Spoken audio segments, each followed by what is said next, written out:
In this short video, we're going to discuss the Nearpod dashboard, where we can access resources to improve our lesson to make learning more efficient or more effective for our students.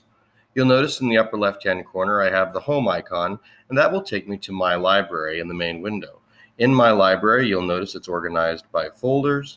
I also have lessons that might be standalone, and I have a search bar in the middle of the screen here where I can search for a lesson by title or by keyword that will allow me to more easily distribute my information to different lessons. You'll also notice that I can sort these by most recently created, lesson title, and if I'm using multiple lessons from colleagues, I can also sort by author. You can also sort by size, but I don't typically use that resource because size can be somewhat misleading. As I'm going down the left-hand side here, you'll notice that I can join a lesson from this screen.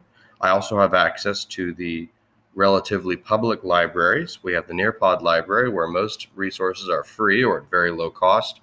And we have the school and district library that is often used in schools and districts to share resources with one another. As I scroll down below the My Library link, I have access to my sub-plans, which is discussed in a different video talking about how to use specific Nearpod lessons for our substitute teachers. And then we have the resources that we may be subscribing to, such as this Digital Citizenship and Literacy Library and the College and Career Exploration. In the lower left-hand corner, you have the reporting feature, where we can learn about our students' level of engagement and understanding, and also teacher resources, which is a professional development library offered to us by Nearpod and allowing the teachers to get more information about how to use Nearpod in their classroom, how to understand different trends in education, and how to get specific technical support regarding Nearpod. In the lower right-hand corner, you'll notice I have this icon here that I can click on, and it will allow me to chat directly with the help team if I have any questions or any concerns and I need to reach people immediately. Oftentimes it takes 2 or 3 hours for them to get back to us, so I usually will type them a message and then go about my day and keep checking back to see when they've reached back. In the upper right-hand corner, I have a plus sign here that I can use to create lessons, to create videos, and also to create a folder if I have a different way I would like to organize my work. In the far right corner, I've got here my user profile, during which I can manage my account, my lesson settings, notification preferences, and another way I can access help.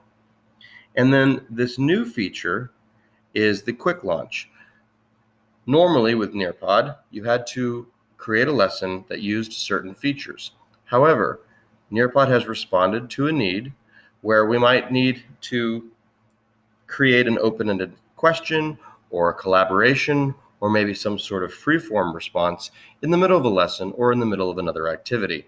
We also have a timer here, so the idea is that you don't have to create a lesson first. You can operate using Nearpod resources within your own classroom without having first created a lesson at all. And this is our brief introduction into the dashboard for our Nearpod education.